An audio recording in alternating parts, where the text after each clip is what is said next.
সারা রাত জেগে থাকা যে কতটা কষ্টে সকালে উঠে কাজ করা সেটা গল্পই আজকে আপনাদের সাথে শেয়ার করব। হ্যালো এভরিওয়ান, আসসালামু আলাইকুম। কেমন আছেন সবাই? আমি আল্লাহর রহমতে ভালো আছি।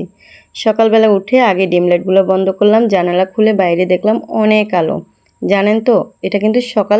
সারাটা রাত ঘুম আসছে না, এপিঠ থেকে ওপিঠ ওপিঠ থেকে ওপিঠ করতে করতে বালিশে মাথা দিয়ে শুধু জেগেছিলাম সকালটা হওয়ার জন্য। যখন দেখলাম সকাল হয়ে গেছে, ফজরে আজান দিয়েছে, তখন খুব আনন্দ লাগলো।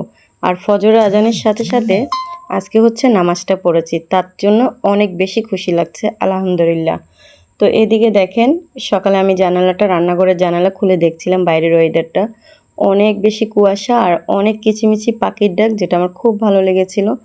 তারপর মনে আসলো যে রান্না তো করতে হবে, আর এদিকে ছেলে অনেক বেশি বায়না করছিল যে আজকে নলা খাবে। সেজন্য হচ্ছে ফ্রিজ থেকে নলাগুলো ভিজিয়ে দিলাম, কারণ এগুলো ভিজতে অনেকটা সময় লাগবে। তো ওগুলো আমি ভিজিয়ে দিয়ে হচ্ছে একটু, তারপর হচ্ছে পেট তো আর মানবে না, কারণ সারা রাত জেগে থাকলে এখন সকাল সকাল ঘুমালে আবার ঘুম থেকে উঠতে উঠতে 12টা-1টা বেজে যাবে। সেজন্য ভাবলাম আর ঘুমাবো না, রান্নার আইটেমগুলো হচ্ছে জোগালি ফেলি। তারপর মাংসটা ভিজিয়ে দিলাম, ভিজিয়ে দিয়ে হচ্ছে আমি ঘরটর ঝাড়ু দিয়ে নিলাম, ঝাড়ু দিয়ে কিছুটা 2টা ডিম বের করে নিলাম আপনাদের ভাইয়ের জন্য। পাস্তা বানাবো, কারণ ও পাস্তা খেতে খুব পছন্দ করে, আর আজকে সকাল সকাল আমার হাতে নাস্তা পেলে তো খুব খুশি হবে। যাই হোক, এইদিকে দেখেন আমাদের হচ্ছে নৌকার মধ্যে একটা মাছ পড়ে মারা গেছে। এটা মনে হয় যত সম্ভব কালিকুইন্না মাছ না কি মাছ বলে আমি জানি না।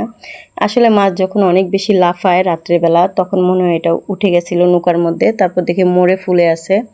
তারপরে এদিকে দেখেন আমার মারবিলি গাছে কি সুন্দর মারবিলি ধরে আছে, তাই না?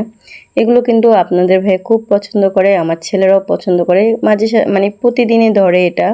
তো ওরা একটা একটা করে ছিঁড়ে ছিঁড়ে খায়, আমার অতটা ভালো লাগে না। যাই হোক, গাছটা কিন্তু ভীষণ সুন্দর, আর ফলগুলো খুব ইউনিক, ছোট ছোট, আমার অনেক বেশি ভালো লাগে। এদিকে দেখেন সারা রাত বৃষ্টিতে হচ্ছে এত পরিমাণ পানি হয়েছে যেটা বলার বাহিরে। আর আমার এই ছোট্ট গাছে কিছুটা পেয়ারাও ধরেছে, অনেক বেশি ভালো লাগছে। আসলে গ্রামের এই পরিবেশগুলো আমার অনেক ভালো লাগে, যখন শহরে ছিলাম খুব মিস করতাম। আর এদিকে দেখেন এই গাছটাতে ওয়াও, মানে আমার যখন চোখ পড়লো জাস্ট খুব সুন্দর। এটা সচরাচর দেখা খুব কম যায়, ভিডিওতে খুব কম ভালো লাগছে, কিন্তু সামনাসামনি অনেক বেশি ভালো লাগছে। এদিকে দেখেন চারটাও কিন্তু এখনো ডুবে নাই। তারপর আমি আপনাদের ভাইয়ের জন্য হচ্ছে কিছুটা পাস্তা ফ্রাই করে নিচ্ছি।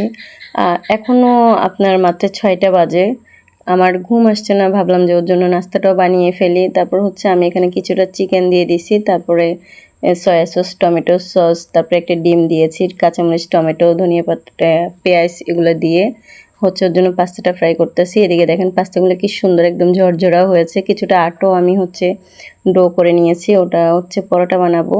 তারপরে হচ্ছে আমি এগুলো দিয়ে দিয়ে ভালো করে হচ্ছে নাড়াচাড়া করে নিচ্ছি। আমার কাছে কিন্তু পাস্তাটা খুব ভালো লাগে না, আমি যদিও খুব কমই খাই, কিন্তু আপনাদের ভাইয়া মানে নুডলস জাতীয় যে কোনো কিছু আমি বারবার সব ভিডিওতে বলি খুব পছন্দ করে।